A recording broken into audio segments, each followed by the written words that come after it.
Cruzeiro e Corinthians fizeram o primeiro jogo da final do Campeonato Brasileiro A1 feminino. E bom, empate 2-2 e vamos entender aqui o que foi que aconteceu nesse jogo. Primeiro ponto que eu gostaria de trazer aqui para vocês, para a gente debater, e você pode ir conversando comigo aí no chat, é a questão do horário. A gente sempre reclama disso, né? Eu participo do Planeta Futebol Feminino, lá no PFF a gente sempre fala que jogar de 10h30 da manhã não é convidativo. Pela data FIFA do campeonato masculino, a gente até achou que poderia existir uma esperança de que o horário passasse para tarde, mas isso não aconteceu. Enfim, são questões maiores do que nós que analisamos e comentamos e nos apaixonamos pela modalidade. Mas jogar de 10h30 da manhã é muito complicado, principalmente pensando na saúde e na integridade física das atletas. Elas vão suar mais, elas vão gastar mais energia, elas vão precisar de mais reposição, então precisa ter uma pausa. Não é saudável ninguém estar correndo num gramado de 10h30 até 12h30 da manhã, né? A gente precisa também entender que a média aí de tempo entre o intervalo, pausa para execução de hino, acabou o jogo, coletivo, etc. Era 2 horas aí. Então, sempre a gente coloca esse espaço de 2 horas e complica a vida das atletas, né? Mas, mesmo com o horário adverso, a torcida do Cruzeiro, que fez bonita a temporada inteira, né? A torcida do Cruzeiro chegou junto das meninas, abraçou as meninas, e isso é muito bonito porque elas sentem dentro de campo e o Cruzeiro precisa muito dessa força para poder a modalidade cada vez crescer mais dentro do clube. Então, o clube abraçou a modalidade e as jogadoras abraçaram a modalidade e a torcida, todo mundo. Foi uma festa muito bonita. E eu confesso que eu gostaria de estar lá, eu acho que foi bonito assim de ver. Então, se você esteve, por favor, deixe aqui nos comentários me dizendo como é que foi.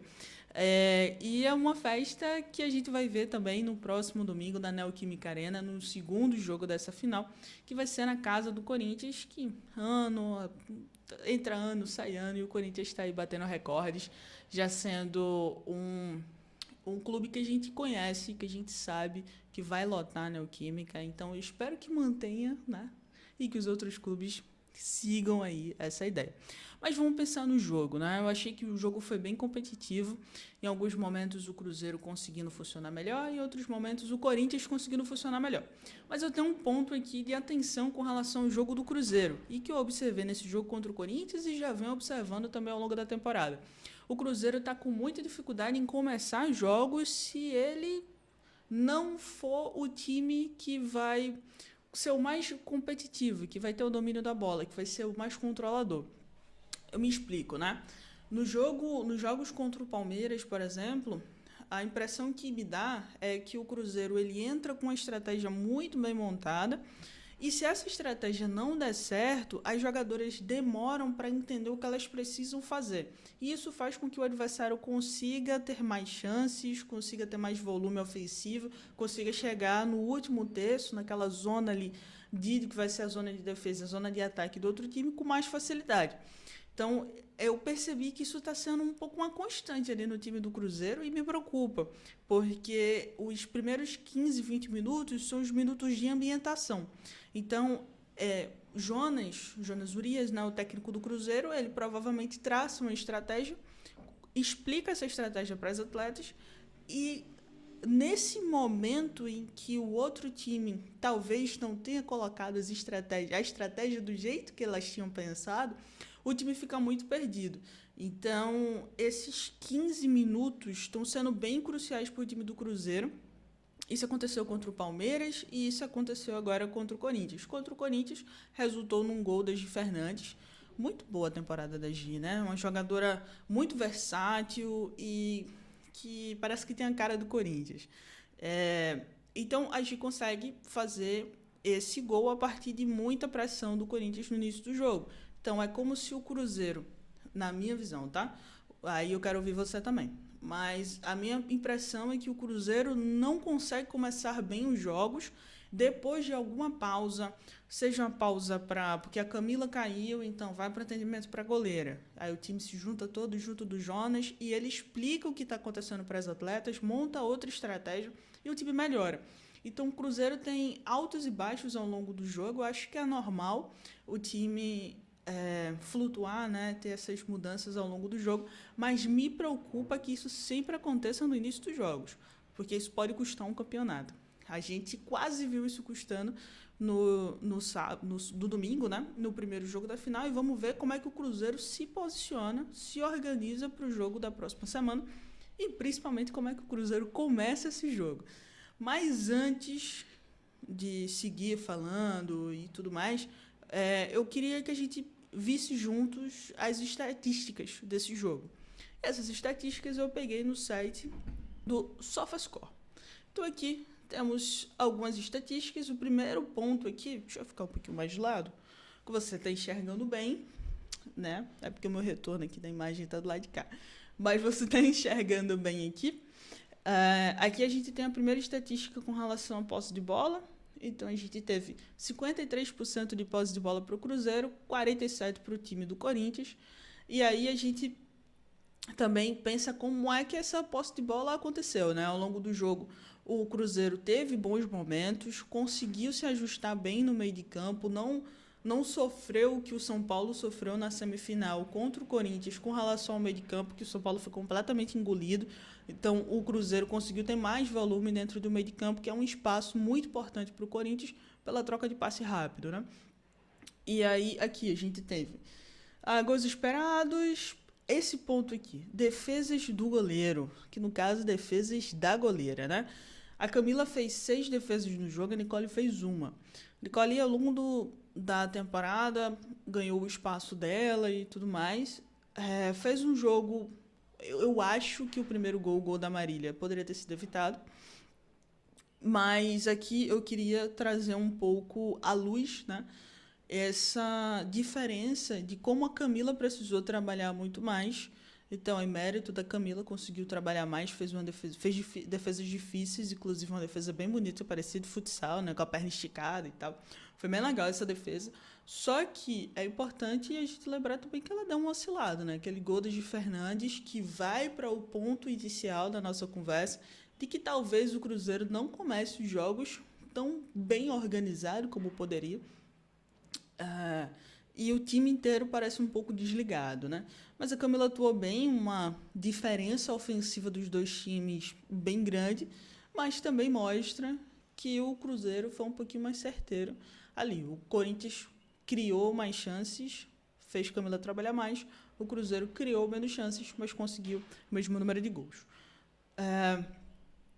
O Cruzeiro sendo mais faltoso, 15 faltas feitas pelo Cruzeiro, 7 pelo Corinthians, mas o Corinthians desarmando mais e tendo mais faltas, tiros diretos, né? Beleza. Cartão amarelo, 4 para o time do Corinthians, 1 para o time do Cruzeiro. E aí a gente tem que conversar sobre cartão amarelo, porque você está pensando o que eu estou pensando, né? Você viu a jogada de Bianca Brasil.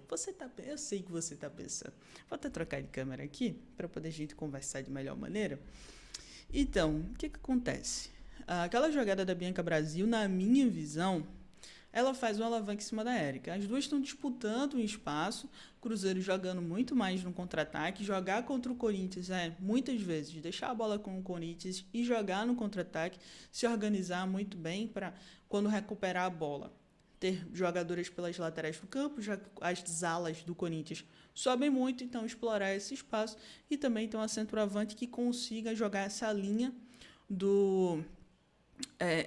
defensiva do Corinthians para trás e fazer com que o Corinthians deixe os jogadores do time adversário sem estar em impedimento, né? E aí, naquele momento, dentro da minha visão, você pode discordar de mim, não tem nenhum problema se você discordar de maneira saudável aqui nos comentários, tá? Por favor, não me xingue. Mas eu achei que realmente existe uma movimentação da Bianca ali para ela se soltar da Érica. Então, as duas estão disputando o espaço, não estão disputando a bola ainda, a bola não chegou, mas era um início de corrida. Elas estão disputando o espaço e ela faz um movimento para se soltar. Sem querer, também machuca. Sem querer, também é falta. Sem querer, na minha visão, também é cartão vermelho. Então, eu acho ali que realmente teve um erro da arbitragem. Eu acho que deveria ter sido cartão vermelho, mas essa é a minha opinião, né? Vamos seguir aqui. Aqui, total de chute, né? A gente teve o Corinthians finalizando 21 vezes, 8 delas foram pro gol, duas, dois gols e 6 defesas, que foi o que a gente viu aqui antes, ó. Defesas da goleira, Camila fez 6 defesas, entraram 2 bolas no gol. E no caso do Cruzeiro, 12 finalizações e apenas 3 no gol. Termina com a proporção aí, o Corinthians tem muito mais volume ofensivo, como a gente conversou, né? Um ponto que me chama muita atenção e que talvez o Cruzeiro ele mude para o próximo jogo. O Corinthians ele tem, por característica, também utilizar muito profundidade a partir da troca de passes. Então, os jogadores trocam muito passe, buscam essa profundidade e jogam a bola para a pequena área, né? Ali para dentro do funil, que a gente chama aquela área ali da grande área, mas claramente com a pequena área englobada. E o que acontece? O Corinthians conseguiu ter 8 chutes próximos do gol.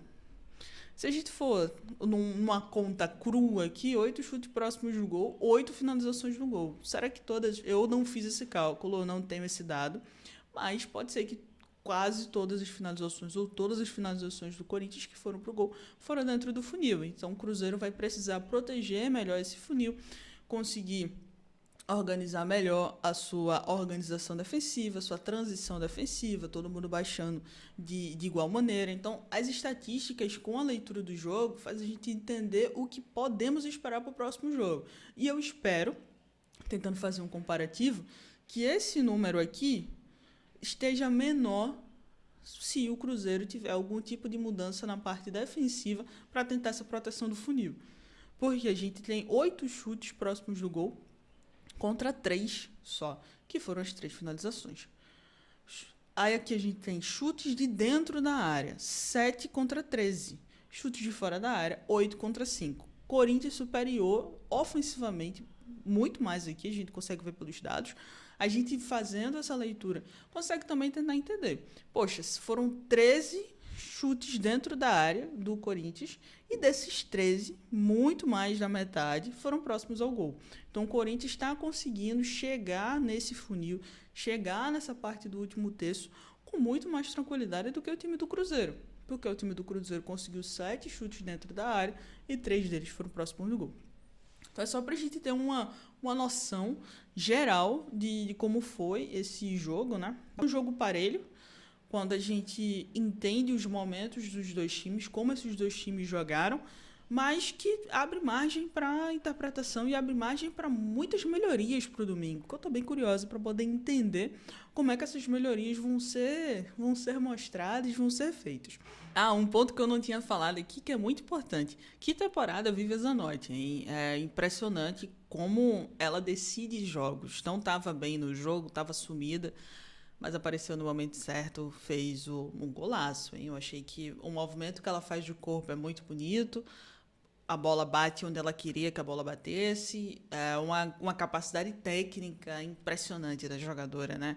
É uma das jogadoras mais completas que eu já vi jogar, infelizmente nunca vi ao vivo, mas espero ver um dia, Zanotti, não aposente. Mas é impressionante assim, o que ela consegue trazer de diferença, o que ela consegue fazer de liderança dentro desse time do Corinthians. Cara, a gente teve um campeonato brasileiro inteiro com muitos problemas de arbitragem.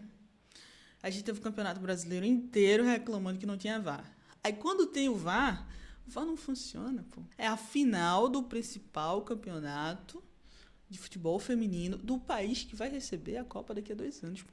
Eu fiquei irritadíssima na hora, porque é uma falta de respeito com as atletas, uma falta de respeito com quem assiste. Já era meio-dia, pô. Meio-dia e o VAR parou de funcionar. O VAR parou de funcionar pelo calor, então imagina as atletas como elas não estavam, sabe? Eu acho que a gente precisa cobrar que as coisas aconteçam. A gente precisa festejar quando elas acontecem, que bom que tem VAR, mas o VAR precisa funcionar o tempo inteiro, né, do jogo. No próximo domingo, o jogo vai ser na Neoquímica Arena. Promete aí que a torcida do Corinthians faça uma festa muito bonita. E tem que fazer uma festa bonita mesmo. Mais uma vez o time na final. Eu acho que o Corinthians segue sendo favorito. O Cruzeiro tem total capacidade de conseguir ganhar esse jogo. Mas ajustes precisam ser feitos principalmente defensivamente falando, e ter mais volume ofensivo, né? Porque quanto mais volume ofensivo, mais gols você consegue fazer, porque você vai estar mais próximo da área.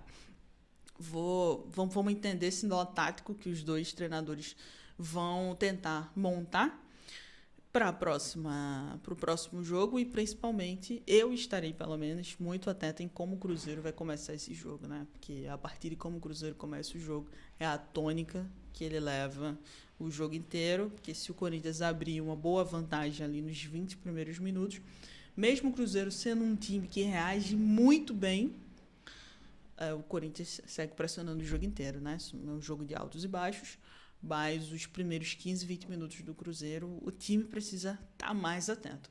Mas, bom, se você chegou até o final desse vídeo, eu te agradeço, né? O primeiro ponto. Muito obrigada pela sua companhia aqui. Se inscreve aqui no canal, dá um like desse vídeo, compartilha com alguém que você acha que vai gostar desse conteúdo também. E se você quiser seguir vendo as minhas análises, eu vou deixar aqui um vídeo que foi a minha análise da primeira vez que eu comentei futebol europeu, que foi o jogo do campeonato grego da segunda rodada. Fechado? Até mais.